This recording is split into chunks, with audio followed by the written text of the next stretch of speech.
literally $1.5 trillion for a war that President Trump said he already won.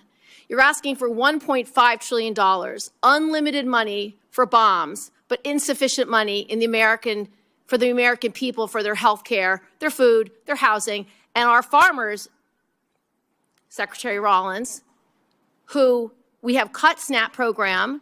We are not funding the losses from emergencies that have happened in blue states. Not unlimited bombs, Senator. I'm asking for the right bombs at the right time to ensure we can deter our adversaries into the future. Diesel is down under Biden versus today, 581 versus 480. Gas is down from Biden today from 484 to 386 today. Fertilizer is down 56% from Biden highs. Prices so this are narrative higher than that when you took office. Well, all of those prices are higher than when you took office. So you are not making life better for New York farmers. That is not true. The questions surrounding the Trump administration's war with Iran are only growing louder, as the Pentagon seeks another $67 billion in emergency war funding, and the conflict's cost has climbed to roughly $37.5 billion. Lawmakers are demanding answers about rising prices at home, the administration's changing claims about Iran's nuclear program, and whether the strategy is actually working.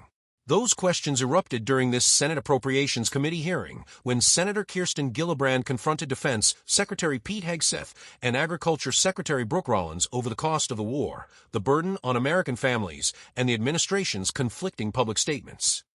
And that the president has no plan or ability to end. At the same time, this still unauthorized and extremely unpopular war has caused gas, diesel, fertilizer, and other essentials that New Yorkers and our farmers need across the country, and has become much more expensive. So how do I go back to New York, and what would you say to them who are seeing their health care bills rise because massive cuts to Medicaid? They've seen their grocery and gas bills rise. And this unpopular and unauthorized war abroad is a higher priority to this administration than their ability to feed their families and provide health care to their loved ones who are sick. Well, Senator, you're talking about political trade-offs, and our job is to deliver for the United States military and the President of the United States. And we look at the cost of a nuclear Iran, and we want to prevent that for future generations. And that requires funding and supplementals and this budget and next generation capabilities. And that's why we're here today to request some of that to ensure we can ensure that Iran never gets a nuclear weapon. So you're essentially saying you're asking for literally $1.5 trillion for a war that President Trump said he already won. You're asking for $1.5 trillion, unlimited money for bombs, but insufficient money for the American people, for their health care, their food, their housing, and our farmers, Secretary Rollins, who we have cut SNAP program. We are not funding the losses from emergencies that have happened in blue states, particularly when we had frost.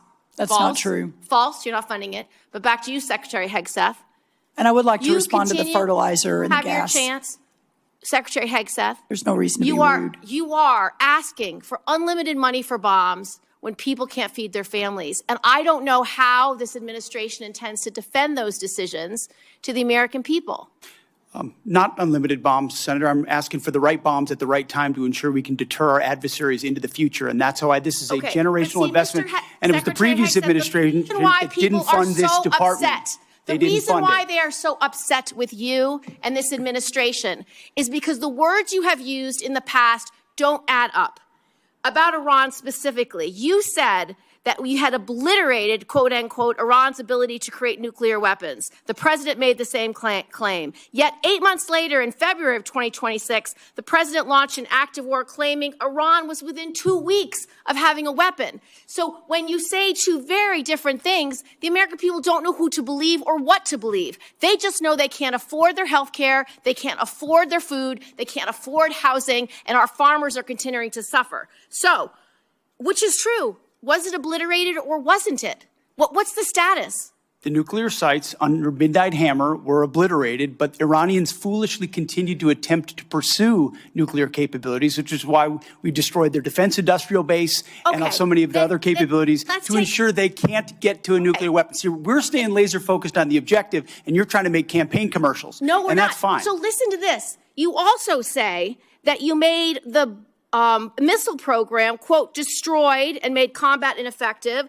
Quote, Iran's entire ballistic missile production capacity, every company that builds every component of those missiles has been functionally defeated and destroyed, and that the missile program, existing stockpiles were depleted and decimated, almost completely ineffective. So why are there missiles left to hit Jordan and result in the loss of life of our brave men and women?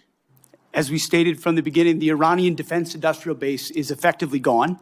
But they do have underground facilities because they're the world's leading state sponsor of terrorism, and they've spent 47 years trying to hide their missiles under mountains, just like their nuclear capabilities, because they would like to get a nuclear weapon to wield it against us. Of the war to believe, because it's either over or it's not over. It's within 2 weeks or it's not 2 weeks. We have no missiles or we have missiles, and that consternation is why so many New Yorkers are perplexed, stressed out, and find this war to be incredibly unpopular because they don't understand the choices that the president's making. They don't agree with those choices. Secretary Rollins, so you have cut over 160,000 New Yorkers have been kicked off SNAP. What do you have against hardworking New Yorkers, children who need SNAP, and seniors who need SNAP? Well, first of all, diesel is down under Biden versus today, 581 versus 480.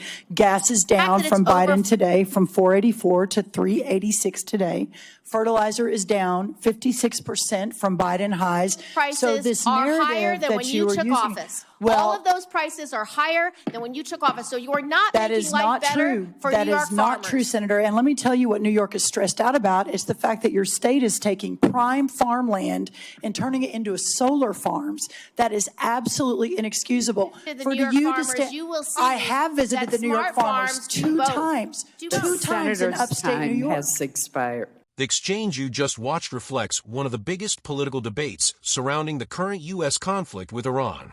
How much should Congress spend on the war while many Americans continue facing higher living costs at home? Since this hearing, the debate has become even more intense. The Pentagon confirmed that military operations against Iran have now cost approximately $37.5 billion, and the Trump administration has asked Congress to approve an additional $87.6 billion supplemental package, including roughly $67 billion for Defense Department operations tied directly to the conflict.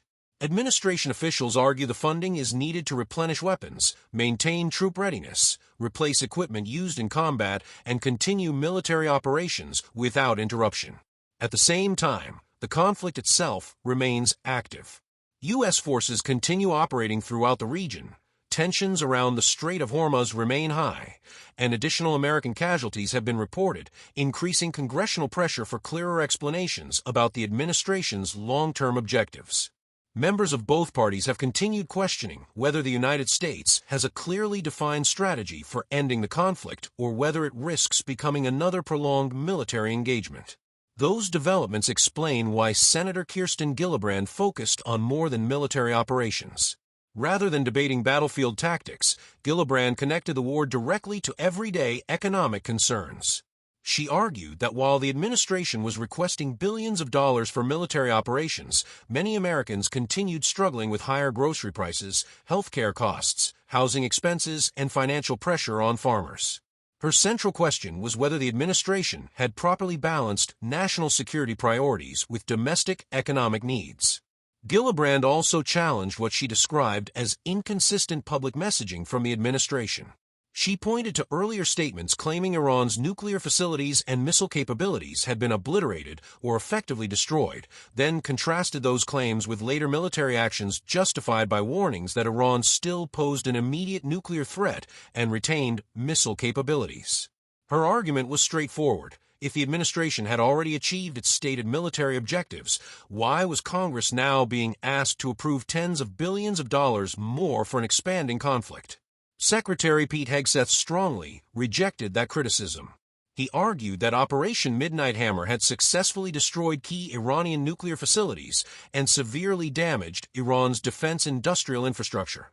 However, he maintained that Iran continued attempting to rebuild its capabilities and pursue nuclear weapons. From Hegseth's perspective, continued military pressure and additional funding were necessary to prevent Iran from recovering and threatening the United States or its allies. As the exchange intensified, Hegseth accused Gillibrand of focusing on political messaging rather than national security. He argued that the administration remained focused on preventing Iran from acquiring a nuclear weapon, while describing Gillibrand's criticism as material better suited for campaign advertisements than defense oversight. The hearing then shifted toward domestic economic issues as Agriculture Secretary Brooke Rollins disputed Gillibrand's claims regarding food prices, fuel costs, fertilizer costs, and SNAP benefits. Rollins argued that several key commodity prices had fallen from their peaks and defended the administration's agricultural policies, while Gillibrand maintained that many New Yorkers continued facing financial hardship despite those statistics. It is important to separate the verified facts from the political disagreements presented during the hearing. It is publicly documented that the Pentagon requested tens of billions of dollars in supplemental funding and stated that the war had already cost approximately $37.5 billion. It is also a matter of public record that lawmakers questioned the administration about the rising financial costs of the conflict, changing public explanations for military operations, and the continuing loss of American service members. Those facts are not disputed. Where disagreement remains is over-interpretation. Supporters of the administration argue that continued military investment is necessary to deter Iran, protect U.S. forces, secure international shipping routes, and prevent future nuclear threats. Critics argue Congress should require a clearer long-term strategy, stronger oversight, and more detailed explanations before approving additional funding, particularly as domestic economic concerns remain significant.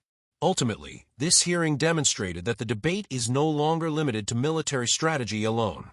It has expanded into a broader, national discussion about congressional oversight, wartime accountability, federal spending priorities, and whether the administration has clearly explained both the costs of the conflict and the conditions under which the United States considers the mission complete.